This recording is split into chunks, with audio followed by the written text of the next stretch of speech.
Hello, I'm a cultural heritage commentator from YCC. I would like to introduce the cultural heritage of my area.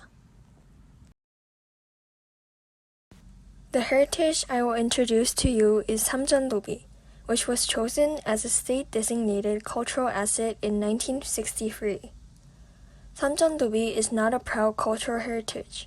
However, I chose it because I thought that we needed to know about our cultural heritage properly in order not to make the same mistakes through our experiences from the past. First of all, I will introduce the location and the way to get there.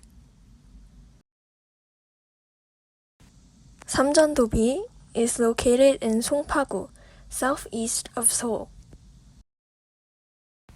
In Songpagu, there are many historical sites besides Samjandobi. Songpagu was once the capital of Baekje, so it has many cultural heritages of the country. There are the fortresses of Pungnapdong, Mongchon-Tosong, Seokchon-dong ancient tombs, and Bangidong ancient tombs.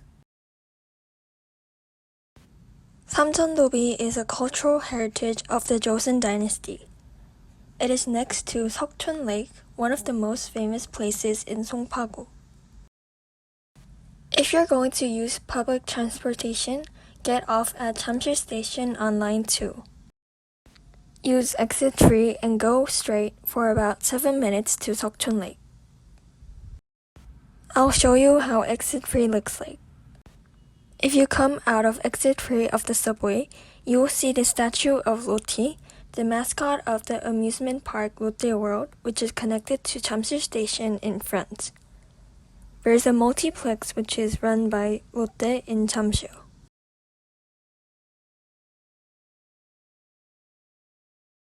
You can see Hotel Lotte's Jamsil branch on the right. On the left, you can see the Lotte World Tower, which has 123 floors, a landmark of Jamsil. Lotte World Tower has an observatory, so you can enjoy the beautiful scene of Seoul.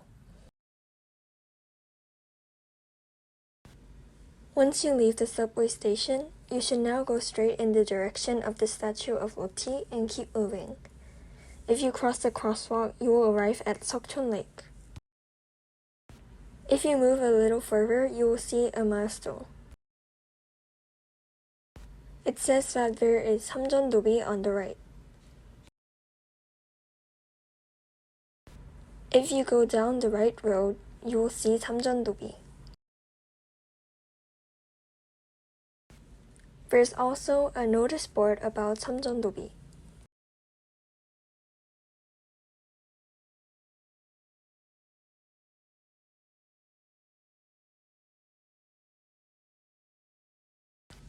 Before I introduce about Samjandobi, let's talk about the historical background of Joseon and the Manchu invasion of Korea.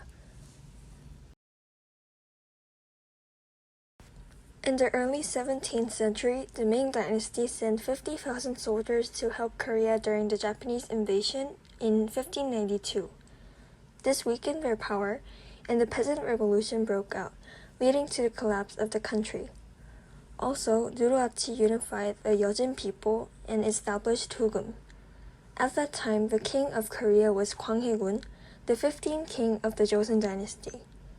Gwanghaegun was able to prevent Hugum's invasion by implementing a neutral foreign policy practically. This picture shows the tomb of Gwanghaegun in Namyangju. When Gwanghaegun deprived his mother of her honor and killed his brother, Seoin, the opposition of Gwanghaegun, rose up to expel him and raised Injo to the throne. The photo shows a pavilion named Saegomjeong.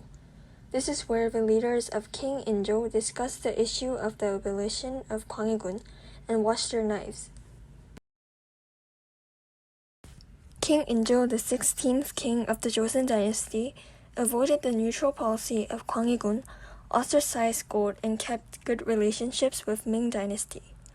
Hugum, who disapproved this, demanded brotherly relations from Joseon and caused a disturbance in 1627. Injo had a brotherhood relationship with Hugum during this war. The picture shows the garden of Injo and Queen Inyar. Later, Hugum forced Joseon to change its national name to Cheong and demanded Joseon to change their relationships to the ruler and the ruled. The Joseon dynasty did not accept this request from Hugum because of the strong political forces that were at odds with Qing. Qing invades Joseon in this war, which lasted for 2 months from December 1636 to January 1637, is called the Manchu invasion of Korea.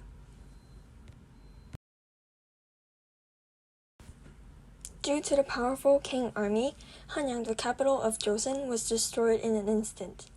The royal family of Joseon fled to Gangwon-do Island, and King Injo also tried to escape to Gangwon-do Island. But the road to Namansangsang Fortress was blocked by the Qing dynasty. There was only food in Namansangsang Fortress for about 50 days. Also, the soldiers of the Qing dynasty captured the royal families who had taken refuge in Gangwon Island and urged Joseon to surrender. As the situation worsened, Joseon decided to surrender. The Qing dynasty demanded the king himself should come out of the castle and surrender. King Injo came down to Samjeondo and surrendered to the King Taejong of Qing. This concluded the 40-day battle at Namansangsang Fortress. The picture shows Namansangsang Fortress. Now let's take a closer look at Sanjandubi. After the fall of Namansangsang Fortress, King Injo kneeled down in front of King Taejong of Qing in January 30, 1637. King Injo bowed to King Taejong 3 times and put his head hard on the ground 9 times so that King Taejong could hear the sound of him banging his head. In return for the surrender, many of the officials and princes were taken hostage and paid huge reparations. In addition, a monument was erected to commemorate the deeds of the Qing Emperor. Joseon, which was defeated in the Manchu invasion of Korea, signed a humiliating peace treaty with Qing, and at the request of Qing, a monument inscribed with the meritorious deeds of King Taejong was erected, which is the Samjendobi.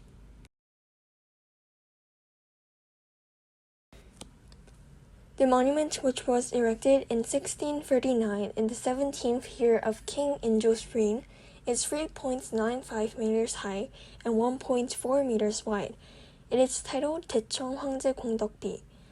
The inscription was composed by Lee Kyung-seok, written by Oh Jun, and the title was written by Yeo Yi-jing.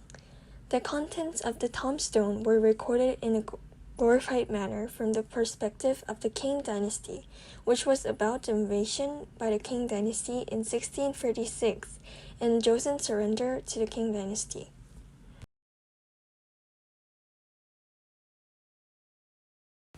Mongolian letters are written on the left side of the monument, Manchurian letters on the right, and Chinese characters on the back. This stele is the only one that contains the same 3 characters, Mongolian, Manchurian, and Chinese characters, which is an important source of research on the languages of the 3 countries in the 17th century.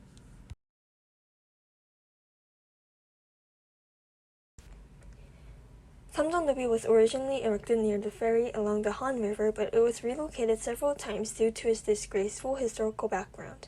In the 1980s, it was installed in a residential park in Seokchon-dong and was relocated to the current location.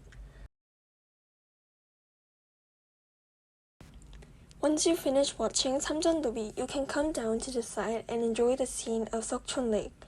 Seokchon Lake is a famous place in Songpa-gu, and it has different looks in every 4 seasons. Especially in the spring, many people come to see cherry blossoms. I don't think it's right to just hide degrading histories. I learned that we can improve when we admit our mistakes and try to improve them.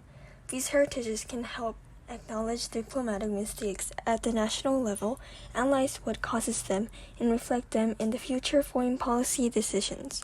If you ever visit Jeomsil, try visiting Samjendobi to learn a lesson from our history.